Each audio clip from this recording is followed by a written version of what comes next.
The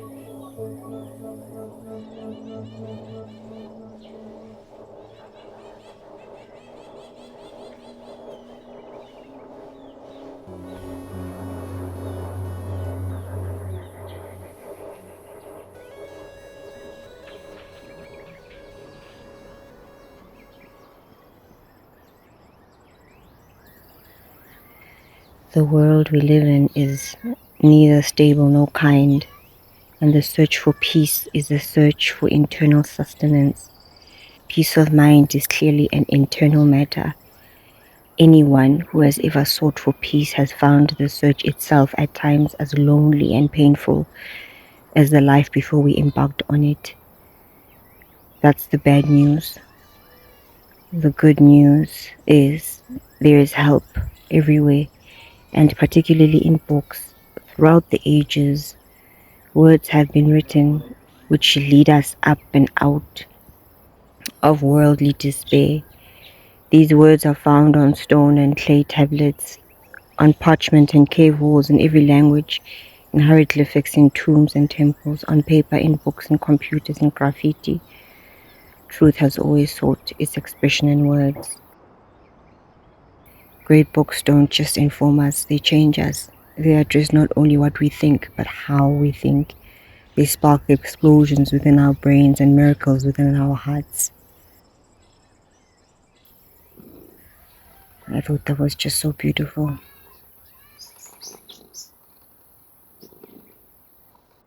I am lying somewhere on a hammock,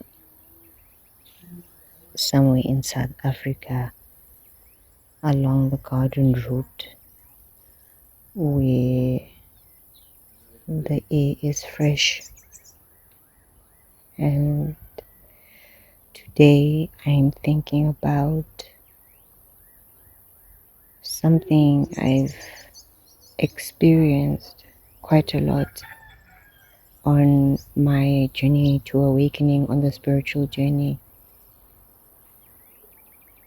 Since it seriously began, I think I've always been on that journey, but since I physically went on it more seriously in 2016, and that is spiritual bullying. On the path, and it's something that I am learning to resolve within my own self as well, which is this trap that a lot of spiritual people, or people who are given podiums, or people who are given responsibilities to teach, or people who are given wisdom, who are born with the wisdom, and they are on the journey of remembering what that wisdom is, and how sometimes because of our supposed knowledge and depth of wisdom, we may feel that we have the right to dominate others who might not be on the path that we are on. And sometimes we can assume that they're not, because appearances can also be so misleading many times. And so as I sit here and contemplate on my journey, the specific aspect of my journey that was more traditional initiation into ubungoma, into shamanism. It had a very colonial tone to it. It had a very domineering, almost violent aspect to it, where you had to be beaten into submission, beaten into learning specific things, despite what your own nature might have been telling you, and what if it might have been organically pushing you towards. I'm thinking about that today, and how my intention is to exorcise any aspect of that still exists within me, from what I inherited from my journey of initiation, from some of the teachers that I've encountered who scarred me and in some ways left me bitter, but also in sometimes feeling as though because you might know more, so-called truth, or you're exposed to more of the deceptions within life, that you have this perception that's so strong that you know better, and you have the right to assert, even if it's in subtle ways. Also the opposite of it, the violence of playing small and allowing people to subjugate you. My understanding is that we are here to learn ourselves, to expand our souls. This is the school, and really our duty is the path that we've been called towards, that we chose and that we agreed to. It's not to impose on other people our belief systems, despite whether we agree with theirs or not, because your business is yourself.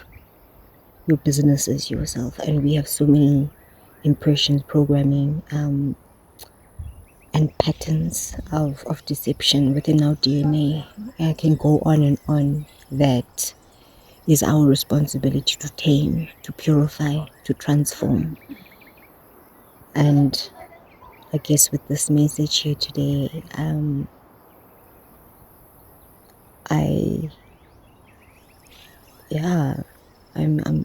just wanting to think about and meditate together and reason with you about, the ways in which we're bullied by those that we give power to sometimes because we don't know. And my invitation is, which I'm also trying to embrace more and more, is to trust myself. And until I reach that point, just to hold on to my higher self, knowing that that part of me, that aspect of me does exist, and ask my higher self to assist me in discerning, in knowing, to show me the way, to hear the voice of my maker, and whatever you call that, whatever word you use to describe the spark from which we have emerged. Yeah. And also to affirm your own goodness, your own wisdom, regardless of how you might think it, maybe looks inferior next to someone else's. To trust your own and to cultivate your belief in it, your trust in it, that it will transform you, it will guide you, and it will show you. You have the right to your own voice. You have the right to self-belief. You have the right to be guided by your deeper knowing. And you have the right to trust those that you call towards you to teach you, because that is also a sacred contract, that each party has the right to, in choosing, in sharing. It's an intimate dance, and it should not be taken lightly. Protect it, protect your aura, your energy, protect your innocence. It is still there, even if you don't believe it. Yeah, and just strip away the voices that are not your own and try to find the one that is your own. When I say your own, I mean your higher heart, your higher self, your divinity.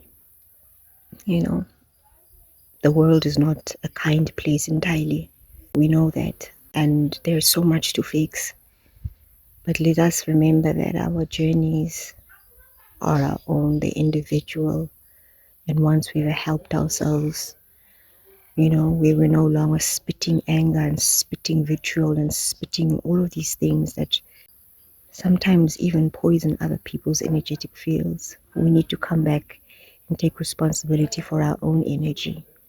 What are we adding to this pool, of our collective consciousness? What are we adding? Is it beautiful? Yeah, I think that there are places where violence is necessary, but most times I'm finding that it's perhaps towards, the monsters that live within you first. The unrest outside is simply mirroring our unrest inside. And we can find peace within, and that will lead us to manifest peace without. And it sounds idealistic to some, maybe, yeah. But when we look at some of the wars and some of the greatest confusions on this planet, comes from unhealed individuals. I am sending you my love, and sharing this energy that you are seeing in front of me with you. May you be activated into remembrance and into remembering your deeper truth. And may you go where you feel wanted. Where kindness is also a virtue, because I know by observing children innately that they're the closest to the frequency that which we have come from, of love, acceptance, inquisitiveness, curiosity, and all of those good things, So, yeah. I will see you next week, and I hope that you can allow yourself some deep, deep, deep rest over this December period in whatever ways you choose to spend it and celebrate it. Mostly, I hope you don't feel alone. But yeah, aloneness sometimes is medicine. Thank you for being here. Thank you for your time. Big love.